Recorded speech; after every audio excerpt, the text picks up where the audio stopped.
Okay, imagine this. You apply for a loan, maybe a job, or you're just scrolling your feed online, and behind the scenes, there's this powerful AI making decisions. Hmm. Decisions that, well, directly shape your life. On one hand, that sounds super efficient, right? Yeah. But what if that system, what if it's making calls based on biases it picked up from, I don't know, old data? What if it's actually making things less fair, really fast, affecting millions, and nobody really gets why? That's that's the core tension we're diving into today. That's exactly it. We're stepping into this incredibly complex, fast-moving world of AI ethics. We're looking at algorithmic bias, this often hidden problem, and crucially, the global scramble to build some kind of, well, a rule book for this technology before it completely outruns us. Right, so our mission today is really to cut through the noise.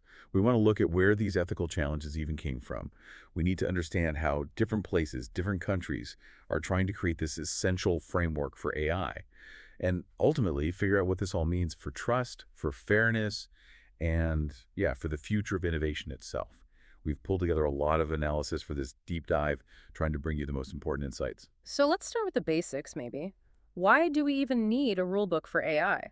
The ethical need, the imperative, it's incredibly clear. AI ethics, at the heart, is about guiding moral conduct, making sure AI development benefits society, protects individuals. It's about ensuring these systems are designed and used in ways that actually help humanity, not, undermine it. Guiding moral conduct. That sounds huge, almost philosophical. Mm. But when we try to make it practical, what are the main principles? Are there some core ideas everyone's kind of circling around? Yeah, there are several key principles you see popping up again and again in guidelines globally.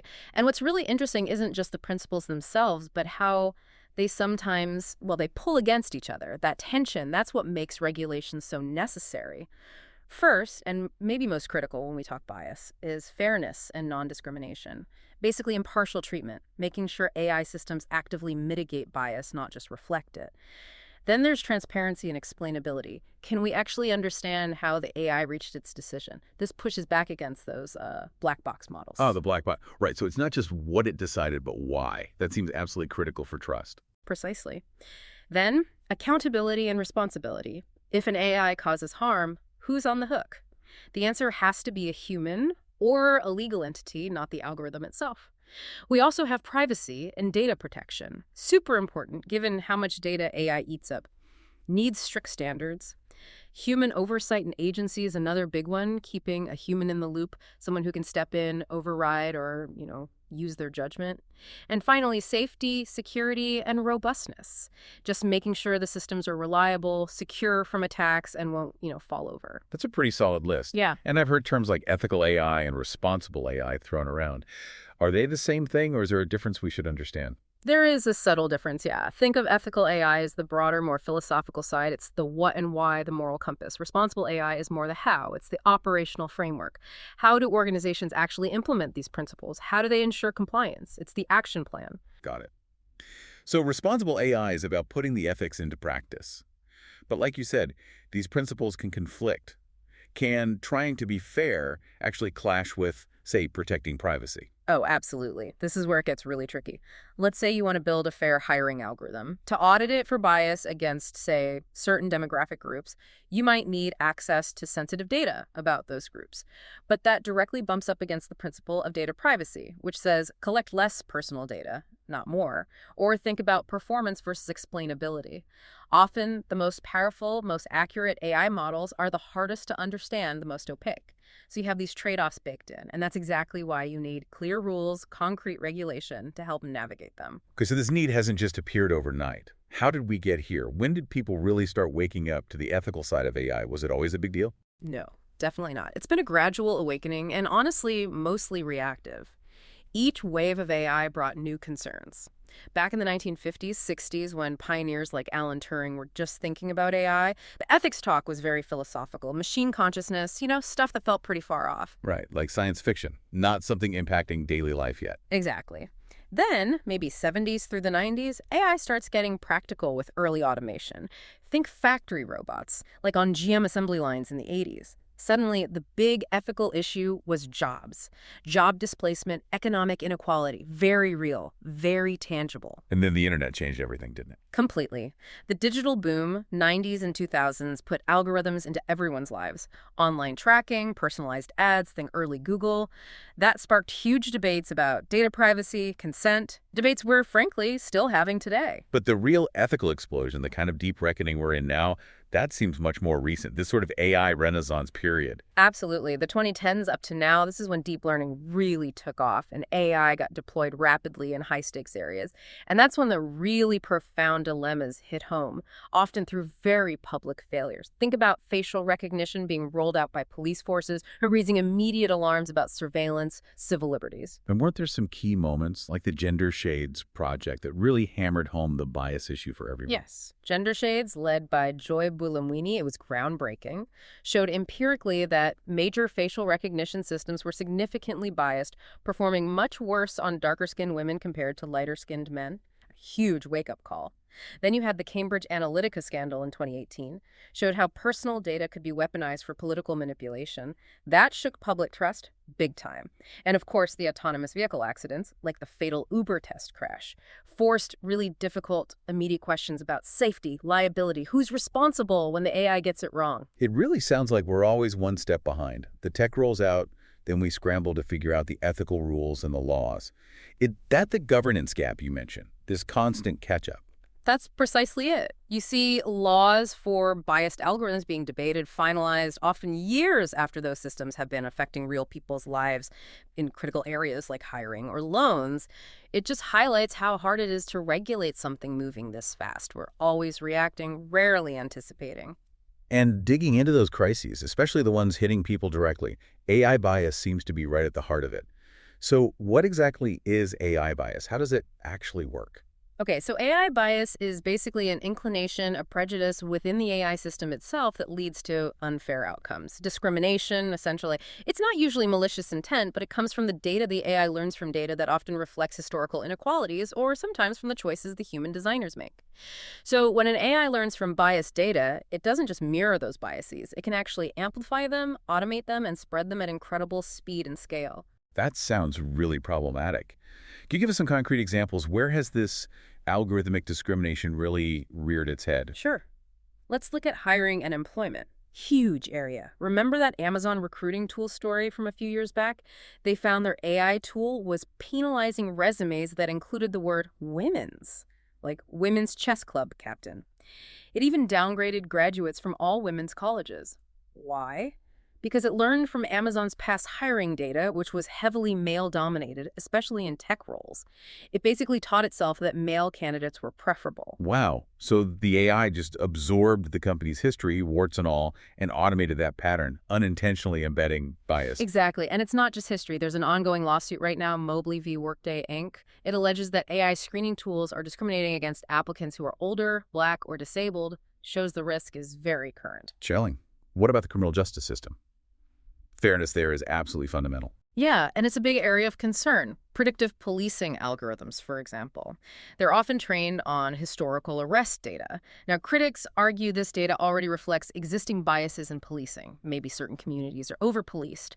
So the algorithm learns this pattern. It predicts more crime in those areas, leading to more police presence, leading to more arrests, which then seems to prove the algorithm right. It becomes a feedback loop. A self-fulfilling prophecy of inequality. Yeah. That sounds incredibly dangerous. It is. And think about risk assessment tools like the COMPAS algorithm.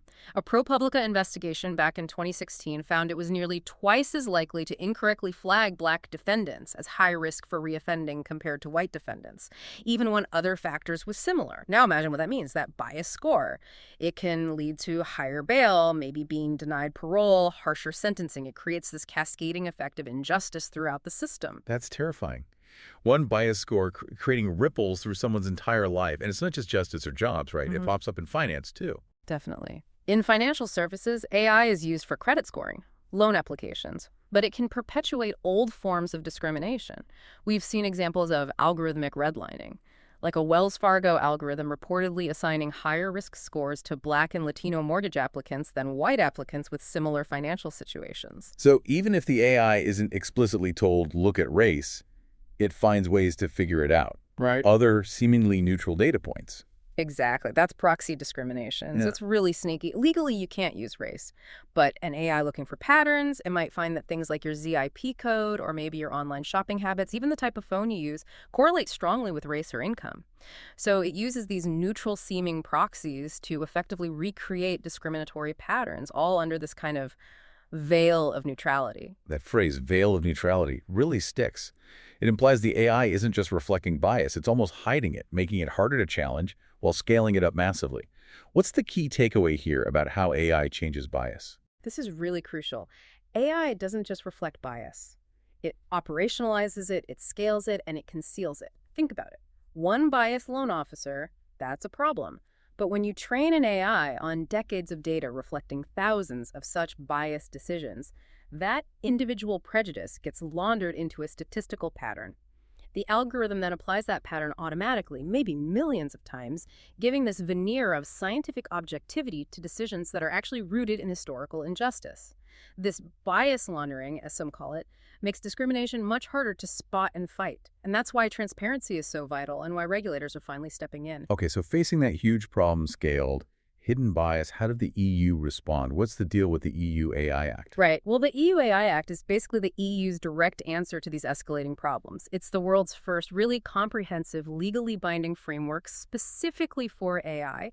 Its whole goal is aiming for human-centric and trustworthy AI that aligns with fundamental EU values like human rights and democracy. And the core idea is this risk-based pyramid, right? Sorting AI systems by potential harm. That's the key innovation, yeah. It creates 4 tiers, and the rules get tougher the higher the risk. At the very top, you have unacceptable risk.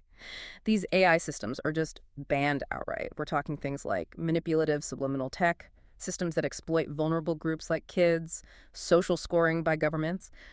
Also, importantly, most uses of real-time remote biometric ID, like facial recognition in public places, are banned.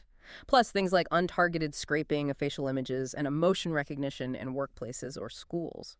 So stuff that's seen as just fundamentally incompatible with rights or safety. Got it. What's the next level down? That's where most of the action is, I gather. Exactly. The high-risk category. This is the main focus. It covers AI systems that could seriously impact people's safety or fundamental rights. Think AI in critical infrastructure, hiring, worker management, law enforcement, justice, medical devices, things like that. These aren't banned, but they face a really strict set of rules and requirements they must meet before they can even be sold or used in the EU. And below that, it gets less strict. Yeah, limited risk covers things like chatbots or deepfakes. The main rule there is transparency. You have to tell users they're interacting with an AI or seeing AI-generated content. And then minimal or no risk. That's most AI systems, actually. Video games, spam filters. They're largely unregulated, though companies are encouraged to adopt voluntary codes. Now, this act has extraterritorial scope. What does that actually mean for a company, say, in Silicon Valley or in Asia? Are they affected? Oh, absolutely. And this is huge. It means the law applies not just to EU companies, but to any company whose AI system is put on the EU market, or even if the output of their AI system is used within the EU. This creates the famous Brussels effect. Essentially, the EU sets a high standard, and because the EU market is so big and important, companies worldwide often just adopt the EU rules globally. It becomes a de facto global standard. That's powerful. So it basically exports EU regulations worldwide. What are these strict rules for high-risk AI, especially around bias? Okay, so the Act essentially turns those ethical principles we talked about into concrete, audible tasks. Providers of high-risk AI have to implement a continuous risk management system, identify risks, analyze them, mitigate them. On data and data governance, there are strict rules. Datasets need to be representative, checked for errors, examined for biases. Crucially, it even allows using sensitive data, like race or gender, but only when it's strictly necessary to correct bias and under very strict safeguards. That sounds like a direct shot at that bias laundering problem, going right to the source data. It is. Then there's technical documentation and record keeping. Detailed logs are required, creating audit trails. Transparency and provision of information means users get clear instructions on how to use the system, its limits, its risks. Human oversight needs to be built in, designed so a person can effectively monitor, intervene, or override the AI. And finally, accuracy, robustness, and cybersecurity, making sure it's reliable and secure. It's all about forcing compliance by design, building ethics and legality in from the start. What about that black box problem we mentioned? where you can't tell why the AI did what it did. How does the Act force developers to open that up? This is a really clever part of the Act. It doesn't say exactly how you must make your AI explainable, but it creates strong incentives and requirements that push you in that direction for high-risk systems. It does this through interlocking rules, like transparency for deployers. That's Article 13, means providers have to give users enough info to understand the AI's logic. The rules on human oversight, Article 14, imply that oversight isn't really possible if the human doesn't understand why the AI is suggesting something. And those logs you mentioned, the record keeping, they help too. Absolutely. The record-keeping requirements, Article 12, mean you should be able to trace back why a specific decision was made, at least to some extent. Plus, this all reinforces the existing right to an explanation people already have under GDPR for significant automated decisions. So the message is pretty blunt. If you can't explain your high-risk AI, you probably can't sell it or use it in the EU. This creates a huge market pull for what's called explainable AI or XAI techniques. So it's driving innovation and transparency. Now, what about the really big models, the generative AI like GPT-4, Gemini? They weren't really the focus when the Act started, right? How did they get addressed? That's right. They exploded onto the scene mid-process. But the EU Parliament made a crucial late amendment to specifically include rules for general-purpose AI GPI models. This was a massive development. It recognized that risk doesn't just come from the final application, like a specific chatbot, but from the powerful underlying foundation model, the engine itself. It's regulating upstream. Interesting. So regulating the core engine, not just the car built around it? Precisely. And it set up a two-tier system for these GPAI providers. There are baseline obligations for all GPI models, things like providing technical documentation, info for downstream developers using their model, respecting EU copyright law, and, significantly, publishing a detailed summary of the content used to train the model. Oh, publishing training data summaries. That sounds like a big deal, especially with all the lawsuits about copyrighted training data. It is a very big deal, a direct response to that controversy. And then there are heightened obligations for systemic risk GPI. These are defined by having truly immense computing power used for training a threshold like 1025 FLOPS, basically the absolute cutting-edge models. They face much tougher rules, doing state-of-the-art model evaluations like adversarial testing, managing systemic risks, ensuring high cybersecurity, reporting major incidents. This whole upstream approach puts significant new responsibilities on the big tech companies developing these foundational models, forcing more transparency. Okay, so the EU is setting a high bar, aiming for a global standard. But how does this compare to what the US and China are doing? Are they following suit or taking completely different roads? Very different roads. It really shows different philosophies at play. The United States, for example, has intentionally not gone for one big, comprehensive AI law like the EU's. They prefer what you might call a patchwork approach, relying more on existing laws for specific sectors like finance, healthcare, and promoting voluntary frameworks. So less top-down, more letting existing rules and the market handle it. Pretty much. You have things like the White House's blueprint for an AI Bill of Rights or the NIST AI Risk Management Framework. These are influential guidelines, setting norms, but they aren't binding laws in the same way. A lot of the actual enforcement in the U.S. happens through regulation by litigation. Federal agencies like the Federal Trade Commission, the FTC, step in after harm occurs, using existing laws against unfair or deceptive practices. Can you give an example? How does that regulation by litigation look in practice? Sure. A big one was the FTC banning the retailer Rite Aid from using facial recognition for 5 years. Their system was found to be biased, making false accusations, especially against women and people of color. The FTC also went after a company called Workato for making unsubstantiated claims about its AI hiring tools. So you see, action often comes after the fact, after harm is proven. This allows for faster innovation, maybe, but it also means more legal uncertainty and the risk that harm goes unchecked for a while. Plus, you have different states creating their own AI laws, adding to the complexity. Okay, so a fragmented, reactive approach in the U.S. What about China? Completely different again. Fundamentally different. China's approach is very state-centric. It's driven by the government's goals, cementing China's position as an AI superpower and using AI for social stability and control. They use top-down, specific, vertical, iterative regulations. So not one giant law, but targeted rules for specific things like recommendation algorithms, deepfakes, or generative AI as they emerge. Vertical, iterative. So lots of specific rules coming out quickly, all driven by the state's agenda. Exactly. And a key piece is the mandatory algorithm registry. If you provide an algorithm service that could influence public opinion or mobilize people, you have to register detailed information about it with the Cyberspace Administration of China, the CC. This gives the state incredible visibility and potential control over the algorithms shaping online life and discourse. Wow. So it sounds like control alignment with state ideology is paramount. Absolutely. The regulations explicitly say AI content must align with core socialist values. There are strict rules against fake news. Providers are held directly liable. While words like fairness and transparency might appear, they're interpreted through the lens of state objectives, not primarily individual rights like in the EU. So you really see these three distinct models emerging: the EU as the comprehensive regulator, the US as the market-driven supervisor, and China as the state-focused director. This difference in philosophy could lead to very different AI ecosystems developing globally. That's a great summary. EU the regulator, US the supervisor, China the director. Three very different visions for AI governance playing out. Yeah, and their approaches to bias, transparency, how they enforce things, it all flows from those core philosophies. It's a fascinating high-stakes global comparison. Now, looking forward, AI isn't standing still. Generative AI, especially, seems to be creating entirely new ethical headaches, doesn't it?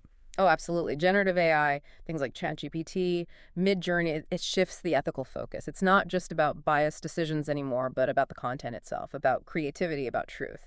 So you have massive new challenges. Copyright and data provenance is a huge one. These models are trained on vast amounts of web data, often including copyrighted material without permission. That's leading to major lawsuits. The EU Act's requirement for training data summaries, that's a direct hit at this issue. And what about the way these models sometimes just make things up, the hallucinations? Exactly. Misinformation and hallucinations are a massive concern. AI generating stuff that sounds totally plausible but is completely false. At scale. That's a threat to our whole information environment.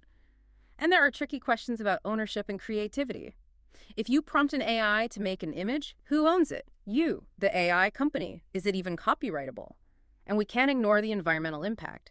Training these enormous models takes staggering amounts of energy and water. That's an ethical issue, too. So the goalposts are constantly shifting. But even with rules like the EU AI Act actually making them work on the ground implementation, enforcement that sounds like a whole other mountain to climb. It really is. A great law on paper is useless without effective enforcement. With the EU AI Act, there are concerns about potential loopholes. Maybe exceptions for law enforcement get interpreted too broadly, or the copyright exception for text and data mining creates issues. But maybe the biggest single risk is the capacity gap. Do the regulatory bodies actually have enough people with the right technical skills, the data scientists, the ML engineers, and the resources to properly audit these incredibly complex, often proprietary AI models from giant tech companies? Right. It's not just checking boxes on a form. It's deep technical investigation. Oop. Requires expertise it's probably hard to find and retain in government. Exactly. And the U.S. faces its own enforcement hurdles. That patchwork of state laws makes compliance complicated. And the reactive litigation approach means bad actors might operate for years before getting caught. Honestly, the critical, maybe underestimated challenge for all AI governance everywhere is building up that institutional muscle, that technical literacy within the enforcement agencies. Okay, so given all this complexity, the different approaches, the ongoing challenges, what are the key takeaways? What are the strategic recommendations for moving towards a more trustworthy AI future, maybe for policymakers, for businesses, and for the engineers building this stuff? All right, let's break it down. For policymakers, number one has to be invest in regulatory capacity. Seriously fund and staff up the agencies with top-tier technical talent. They need the firepower to audit effectively. Second, foster international cooperation. Try to align on definitions, standards, maybe through groups like the OECD, to avoid unnecessary friction. And third, promote AI literacy across society. We need citizens who can understand and engage critically with these technologies. Makes sense. What about for corporate leaders, the CEOs and executives? How should they navigate this? For companies operating globally, the smartest move is probably to adopt a strictest standard approach. Basically, design your internal AI governance around the toughest rules out there right now. That's largely the EU AI Act. It simplifies things and reduces risk.